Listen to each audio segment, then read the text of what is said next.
আমাদের সভা কিন্তু চলবে, অনেকে দূরে আছেন তার জন্য ওনাকে দিচ্ছি। সভা কিন্তু আমাদের 8টা পর্যন্ত চলবে, চিন্তা করবেন না। অনেক বক্তা আছে, ভালো বক্তা শুনতে পাবেন, আপনারা কেউ যাবেন।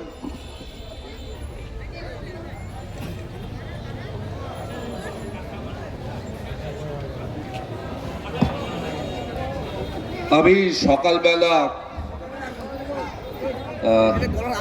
করণদিঘিতে মিছিল করছিলাম, এখানে তারপরে আসার কথা। দুপুরে এক কমরেডের বাড়িতে দুটো খেয়ে তারপর আপনাদের এখানে এসেছি। করণদিঘিতে যে উচ্ছ্বাস জনগণের মধ্যে দেখে এলাম, আমি খুব আনন্দিত। আনারুলের সমর্থনে আজকে আমাদের মিছিলে যে উচ্ছ্বাস, সেই একই উচ্ছ্বাস যে উচ্ছ্বাস করণদিঘিতে দেখে এসেছি, আজকে চাঁচলের মাটিতেও একই উচ্ছ্বাস দেখতে পাচ্ছি। অর্থাৎ ধীরে ধীরে পশ্চিমবাংলা জুড়ে লাল হাওয়া ঝড়ে পরিণত হচ্ছে এবং বিজেপি ও তৃণমূলের দালালদের বুকে কাঁপন ধরিয়ে আগামী 23 তারিখের ভোট এমন করতে হবে যাতে বামপন্থীদের গলার স্বর বিধানসভার মধ্যে সবচেয়ে জোরালো ভাবে শোনা যায়। তার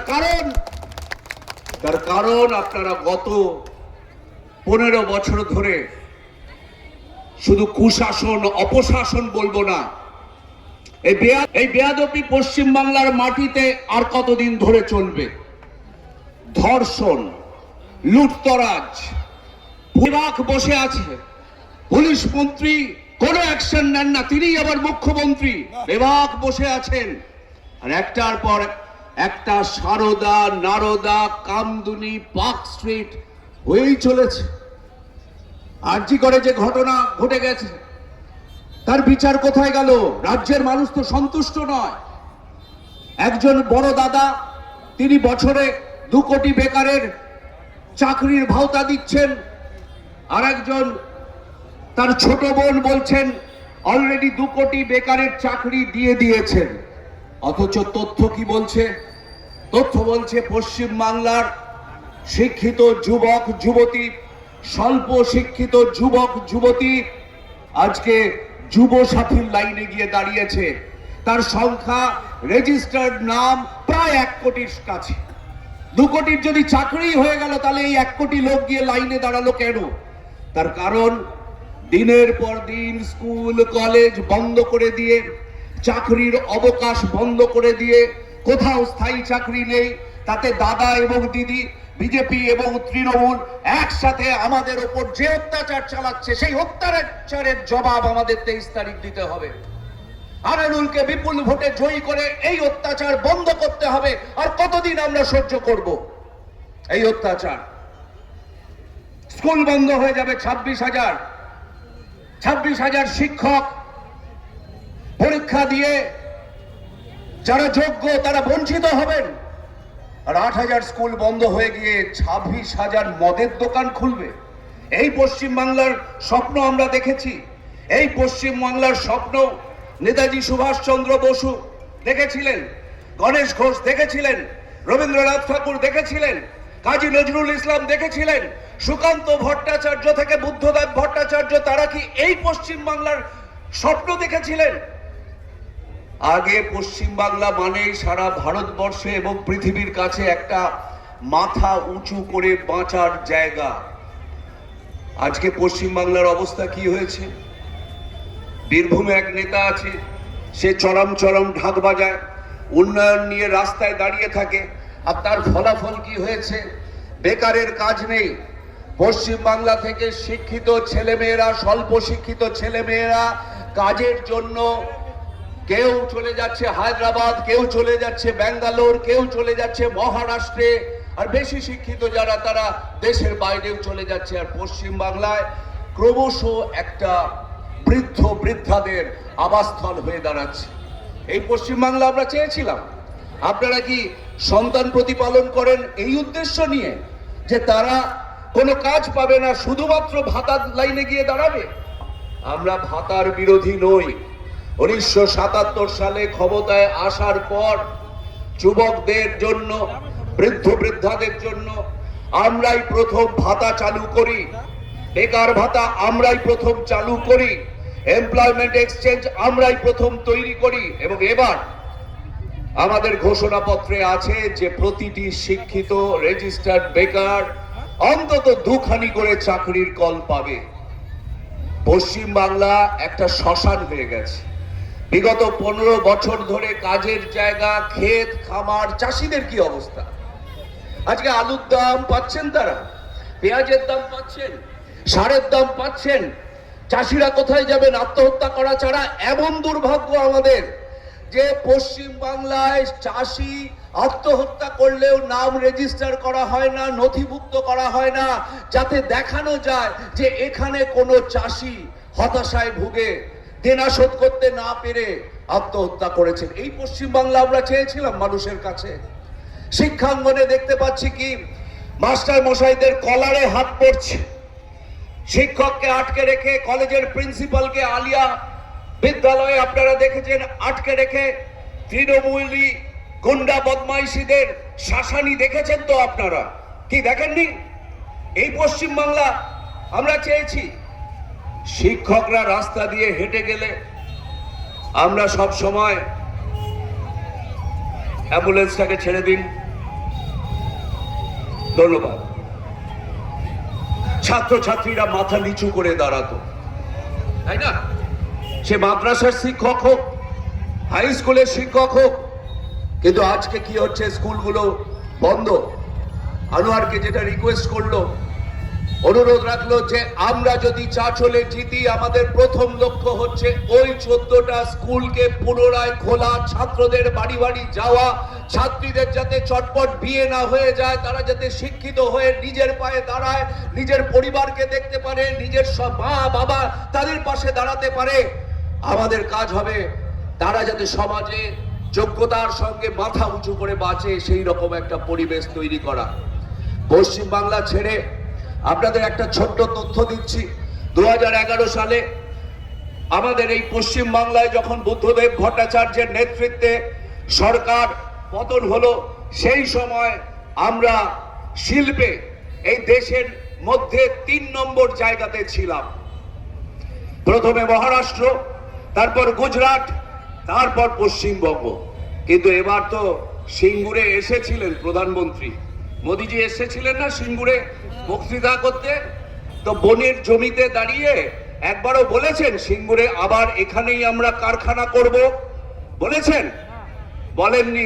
একটি শব্দ কারখানা খোলা নিয়ে বলেনি। কিন্তু আমি বলছি, আমরা যদি সরকার করতে পারি, আমরা পুনরায় পশ্চিম বাংলায় শিল্প তৈরি করব, ভারী শিল্প তৈরি করব, দীর্ঘমেয়াদী পরিকল্পনা নেব, যাতে পশ্চিম বাংলার শিক্ষিত ছেলেমেয়েরা, স্বল্প শিক্ষিত ছেলেমেয়েরা যাদের ট্রেনিং আছে, তারা পশ্চিম বাংলার মাটিতেই চাকরি করে খেতে পারে, পরিবারের সঙ্গে জীবন কাটাতে পারে। নইলে আবার একটা উদ্বাস্তু সমস্যার মুখে আমরা দাঁড়িয়ে আছি। কি জানেন? সেটা হচ্ছে এখন অধিকাংশ ছেলে মেয়ে পড়াশোনা শিখে বিদেশে গিয়ে যখন নিজে একটু থিতু হতে পারছে, তারা তো আর বাবা মাকে ভালোবাসে না, পরিবারকে ভালোবাসে না, দাদু দিদাকে ভালোবাসে না, এমন নয়। তারা ধীরে ধীরে এবার বাবা মা পরিবারকে আস্তে আস্তে তাদের কাজের জায়গায় নিয়ে চলে যাচ্ছে। আমরা 47 দেখেছি, আমরা 1971 দেখেছি। আমরা কি আবার একটা উদ্বাস্তু সমস্যা পশ্চিম বাংলায় ডেকে নিয়ে আসবো? যদি না চাই, তাহলে আনারুলদের মতো প্রার্থীদের আমাদের জেতাতে হবে। সেটা দমদমে হোক, যাদবপুরে হোক, টালিগঞ্জে হোক, ব্যারাকপুরে হোক, লোহাপাড়াতে হোক, চাঁচলে হোক, করণদিঘিতে হোক, বিপুল ভোটে আমাদের প্রার্থী, বাম প্রার্থীদের, আইএসএফ প্রার্থীদের বিপুল ভোটে জয়যুক্ত করতে হবে। তবেই আমরা। আচ্ছা, এই মোদিজি বলেছেন না যে বিজেপির ঘোষণাপত্রে দেখলাম যে ওরা ক্ষমতায় আসলেই নাকি আমাদের রাজ্যে 5 লক্ষ যে স্থায়ী পদ আছে, সেই স্থায়ী পদগুলোতে সঙ্গে সঙ্গে নিয়োগ হয়ে যাবে। আচ্ছা, বিজেপি আমাদের রাজ্যে নেই, অন্য রাজ্যে তো আছে। একটা তথ্য দিই, বিজেপির নেতৃত্বে রাজ্যগুলোতে থাকলেও এখন গোটা দেশ জুড়ে আপনারা জানেন এই আইএএস আইপিএস মানে এই পুলিশের যারা সুপারিনটেন্ডেন্ট অফ পুলিশ হন, বড় বড় কর্তা হন, আইপিএস আইএএস আছেন, ডিএম হন, সেই রকম আইএফএস যারা ফরেস্ট সার্ভিসে আছেন, আইআরএস, সেই রকম সারা পশ্চিমবঙ্গ এবং ভারতবর্ষ জুড়ে যদি একটু গোনা যায়, ভারতবর্ষে ৬,০০০ এরকম পদ খালি পড়ে আছে। তারা যদি স্থায়ী নিয়োগের পক্ষে থাকতো তাহলে এই পদ খালি পড়ে থাকতো। রেলে কত লক্ষ পদ খালি পড়ে রয়েছে, ২.৫ লক্ষের ওপর খালি পদ পড়ে রয়েছে। দিদি এবং মোদিজি দুজনেই স্থায়ী নিয়োগ চান না, তারা সিভিক ভলেন্টিয়ার নিয়োগ করতে চান। সেই জন্যই আমি কলকাতায় যেখানে থাকি সেখানে যতগুলো থানা আছে সেই থানাতে সিভিক ভলেন্টিয়ার নিয়োগ হয়েছে, কিন্তু দীর্ঘদিন ধরে ৪০,০০০ খালি পদ পড়ে রয়েছে। তার কারণ মানুষকে আইনের পরিষেবা দেওয়া। আমরা তো কোনো অন্যায় হলে শেষমেশ বলি তো প্রতিপক্ষকে যে তোমার সঙ্গে কোর্টে দেখা হবে। এই আইনের শাসন পাইয়ে দিতে গেলে পুলিশি ব্যবস্থা, ইনভেস্টিগেশন, আদালত সুন্দর করে সাজাতে হয়। আপনারা জানেন এই ৪০,০০০ পদ যেমন খালি আছে, তেমনি আদালতগুলোতে, জেলা আদালত হোক, স্থায়ী আদালত হোক, এমনকি হাইকোর্টে অসংখ্য শূন্য পদ। তার কারণ মানুষ যাতে বিচার না পায়। আমরা পশ্চিমবঙ্গ যখন বামফ্রন্ট আমলে দেখেছি সবচেয়ে সুরক্ষিত রাজ্য, দাঙ্গাহীন রাজ্য, চুরিবিহীন রাজ্য। এখানে তো সকালে ইডি, রাত্রেবেলায় সিবিআই আর দিদি, সকালে ইডি, রাত্রেবেলায় সিবিআই দিদি মিলেমিশে রোজ রেড হচ্ছে, কিন্তু আমরা কোনো একটা বিষয়ের কিনারা করতে পারছি না। সারদার কিনারা হয়েছে, আমি যেখানে থাকি তার সামনে একটা হাসপাতাল পুড়ে গিয়ে ১১০ জন মারা গিয়েছিলেন। প্রতি বছর আমি যেখানে হাঁটতে যাই সেই পার্কে সেই দিনটাতে তার পরিবারের আত্মীয়রা এসে স্মরণ সভা করেন, কিন্তু সেই হাসপাতাল দিদি গিয়ে বলেছিলেন কোনোদিন খুলবে না, সেই হাসপাতাল রমরম করে আবার চলছে। কোথাও কোনো অন্যায়ের শাস্তি হয়েছে? পার্ক স্ট্রিটে যে অন্যায় ঘটেছে মহিলাটির সঙ্গে হয়েছে শাস্তি? কামদুনিতে যে হত্যা হয়েছে, স্কুল ফেরত বাচ্চাটা পড়াশোনা করে ফিরে আসছিল, তাকে যেভাবে নির্মম ভাবে হত্যা করা হয়েছে, তার হত্যাকারীরা আজকে খোলা বাজারে, এলাকায়, মহল্লায় ঘুরে বেড়াচ্ছে এবং কামদুনির নির্যাতিতা খুন হয়ে যাওয়া মেয়েটার পরিবারকে শাসাচ্ছে। এই তো পশ্চিমবাংলার অবস্থা।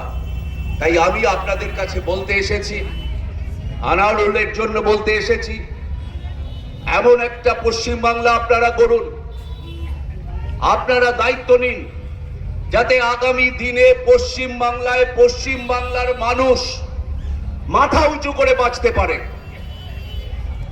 সম্মানের সঙ্গে বাঁচতে পারে, হিন্দু মুসলিম করে নয়, মানুষ হিসেবে যাতে বাঁচতে পারে তার ব্যবস্থা আপনারাই করতে পারেন। ইভিএম এ ১ নম্বর বোতাম টিপে ২৩ তারিখ সেই ব্যবস্থা করুন, কারণ ওরা হিন্দু মুসলিম করবে, আর আমাদের সবার উপরে মানুষ সত্য, তাহার উপরে নাই। এই কথাটা সব সময় মনে রাখবেন। একটা ছোট্ট ঘটনা বলবো বলে আমার বক্তৃতা শেষ করব। একবার একটা জঙ্গলে আগুন লেগেছিল, জঙ্গলের যে অংশে আগুন লেগেছিল সেখান থেকে পশু পাখি, জন্তু জানোয়ার, বাঘ, হাতি, ভাল্লুক সবাই পালাচ্ছিল। পালাতে পালাতে হঠাৎ দেখা গেল যে একটা পাখি দূরের একটা জলাশয় থেকে ছোটে করে একটুখানি জল এনে এনে আগুনের ওপর ফেলছে।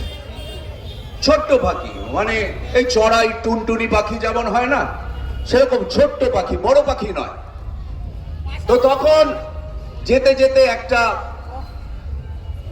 বড় পাখি, মানে বাজ পাখি, চিলের মতো বড়, সে জিজ্ঞেস করলো, হ্যাঁ রে, তুই যে ওইটুকু জল দিচ্ছিস তাতে কি আগুন নিভবে? তার থেকে চল পালাই। তখন সে বলেছিল একটা কথা মনে রাখবেন, সে বলেছিল, বন্ধু, এই আগুন হয়তো নিভবে না, কিন্তু পরবর্তী প্রজন্ম যখন প্রশ্ন করবে, যখন এলাকায় আগুন লেগেছিল, যখন দাবানল তৈরি হতে যাচ্ছিল, আমরা সেই আগুন নেভানোর চেষ্টা করেছি নাকি আমার এই সাধের জায়গা, এই পশ্চিম বাংলা, এই চাঁচল থেকে পালিয়ে গেছি? আমি আমার ভবিষ্যৎ ভাবিকাল, আমার উত্তর প্রজন্ম, আমার সন্তানের কাছে মাথা নিচু করে বলতে চাই না যে আগামী দিনে এই সমস্যা থেকে আমি পালিয়ে গেছি। আমি এই সমস্যার মুখোমুখি দাঁড়িয়েছি, মাথা উঁচু করে দাঁড়িয়েছি, অন্যায়ের চোখে চোখ রেখে বলেছি যে অন্যায়কারী তাদের জেলের আড়ালে থাকতে হবে, তাদের শাস্তি হবে। সেই পশ্চিমবাংলা গড়ে তোলার লক্ষ্যে আগামী 23 তারিখ 1 নম্বর বোতাম টিপে আমাদের প্রিয় কমরেড আনারুলকে আপনারা জেতাবেন।